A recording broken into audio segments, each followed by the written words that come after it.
Consegnate sabato presso l'Aula Livatino del Tribunale di Agrigento le toghe d'oro e d'argento agli avvocati che festeggiano i 50 anni e i 25 anni di iscrizione all'ordine professionale, un momento di convivialità in vista anche delle prossime feste. Le toghe d'oro sono state assegnate agli avvocati Antonino Aronica, Vincenzo Lo Giudice e Guido Sinatra, mentre le toghe d'argento per i 25 anni di iscrizione sono andate a Vincenzo Caponnetto, Francesca Catuara, Stefano Catuara,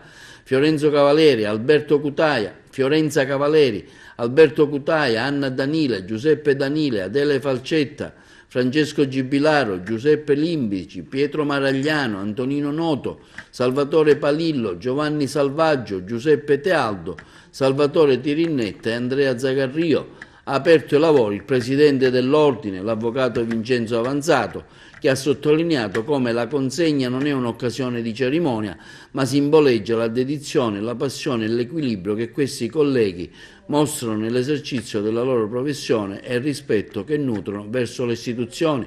Nel corso dell'evento ha partecipato anche Massimo Dell'Utri, presidente dell'Unione degli Ordini Forensi della Sicilia, che ha dichiarato come un riconoscimento per lo sforzo e i sacrifici fatti sul lavoro. Non è solo una festa, ha detto Dell'Utri, ma anche una formazione per coloro i quali si avviano alla professione di avvocati. Presente anche l'avvocato Spada in rappresentanza della Cassa Forense Siciliana. Alla consegna degli attestati hanno presenziato anche il magistrato Luisa Turco, presidente della sezione penale del Tribunale di Agrigento, che ha portato anche il saluto in rappresentanza della collega Razzete, presidente della sezione civile del Tribunale, la dottoressa Russo, magistrato in rappresentanza del procuratore della Repubblica Patronaggio e il magistrato Simona Faga per l'Associazione Magistrati di Agrigento.